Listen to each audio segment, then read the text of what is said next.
Hello everyone, welcome back to my channel. আশা করি তোমরা সকলেই খুব ভালো আছো আর আমিও অনেকটাই ভালো আছি। তো আজকে আমি তোমাদের সাথে শেয়ার করব সুজি, নোনতা সুজি বলো আর উপমা বলো, যেটাই বলো। তো সকালের ব্রেকফাস্টে তোমরা এটা খেতে পারো বা সন্ধ্যায়। তো প্রথমে আমি এখানে একটা চালনির সাহায্যে সুজিটা আমি চেলে নিচ্ছি ভালো করে। তো দেখো, সব কিছু পরিষ্কার পরিচ্ছন্ন রাখা অনেক ভালো, আর এটা কি হয় আমাদের হেলথের জন্যই ভালো। তো প্রথমে আমি এখানে দেখতে পাচ্ছ অনেকটা পরিমাণ সুজি নিয়ে নিলাম। তারপর এখানে এই যে কাঁচা লঙ্কা আর আদা নিয়ে নিয়েছি, যেহেতু প্রথমেই বলেছি আমি নোনতা সুজি বানাবো, মিষ্টি সুজি না।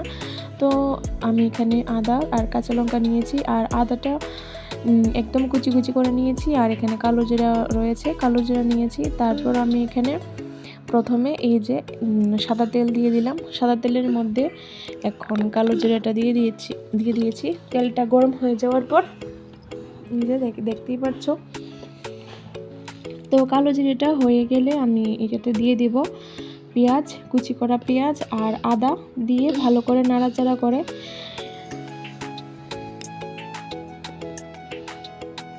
এই যে ভালো করে নাড়াচাড়া করে নিলাম। একটু লাল লাল হয়ে গেলে তো তারপর আমি এখানে সুজিটা অ্যাড করব, আর একদমই কম আঁচে এটা করতে হবে, কারণ আদাটা আর মরিচটা যেন পুড়ে না যায় তার জন্য। আর তারপর আমি এখানে যে এটা আমি রেখেছিলাম চেলে, তো ওই সুজিটা আমি দিয়ে দিলাম, এখানে সবটাই দিয়ে দিলাম। এই যে সুজিটা দিয়ে একদম কম আঁচে ভালো করে সুজিটা ভাজা করে নিতে হবে, একদম লাল লাল করে। আর কি জানো তো, ভাজাটা ভালো না হলে সুজিটা তেমন ভালো হয় না। তো আমি এখানে দেখতেই পাচ্ছ ভালো করে নাড়াচাড়া করে নিচ্ছি। সুজিটা আমি ভাজা করে নেব। এই যে এখানে অনেকটা পরিমাণ সুজি রয়েছে, আর যেহেতু আমরা সকলে মিলেই খাবো তার জন্য একটু বেশি করেই করেছি। তো আমি এখানে নুন দিয়ে নিয়েছি, তো নুনটা দিবে তোমাদের স্বাদ অনুযায়ী। তারপর হালকা একদম কম পরিমাণ চিনি অ্যাড করেছি, যেহেতু এটা নোনতা সুজি, কিন্তু চিনিটা দিয়েছি জাস্ট একটু একটু টেস্টের জন্য। তো এটা অপশনাল, তোমরা দিতেও পারো না দিতেও পারো, আমি জাস্ট একটু অ্যাড করলাম। তারপর এখানে আমি জল দিয়ে দিলাম। তো জলটা কি করব, একবারে দিয়ে দিলে এটা কি হবে, একদম বলতে লেটা হয়ে যাবে। তার জন্য আমি কি করলাম, যে জলটা দিয়ে হালকা একটু জল দিয়ে তারপর নাড়াচাড়া করলাম। আর একটু জল দিয়ে নাড়াচাড়া করলে কি হয়, সুজিটা একদম ঝরঝরে ভাবটা এসে পড়ে আর সফট হয়ে যায়, আর এই যে একদম লেগে না যায়। তাও আমার সুজিটা একটু এতটাও ঝরঝরা হয়নি, কিন্তু আমার যে শাশুড়ি মা উনি সুজি বানায়, উনি উনারটা খুবই টেস্টি হয়, একদম ঝরঝরা হয়। তো এই যে আমি একটু জল দিয়ে তারপর নাড়াচাড়া করে নিচ্ছি ভালো মতে।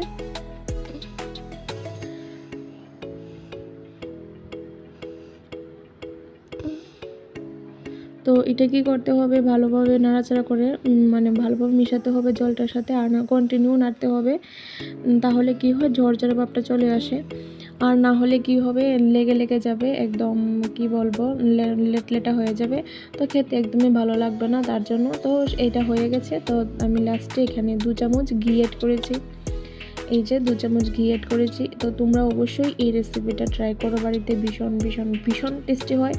আর যারা মিষ্টি দিয়ে ভালোবাসো না, বা যারা সুগার আছে, বা অনেকেই মিষ্টি পছন্দ করে না, তো তারা অবশ্যই এই রেসিপিটা সকালে ব্রেকফাস্টে বা এনি টাইম তোমরা ট্রাই করতে পারো। তো অবশ্যই এটা ট্রাই করো বাড়িতে, খুবই টেস্টি হয়। এখানে কারি পাতাও অ্যাড করতে পারো, কিন্তু আমার কাছে কারি পাতা অ্যাভেলেবেল ছিল না, তার জন্য আমি কারি পাতা অ্যাড করতে পারিনি। আর কারি পাতা দিলে কি হয়, টেস্টটা একটু ভালো আসে।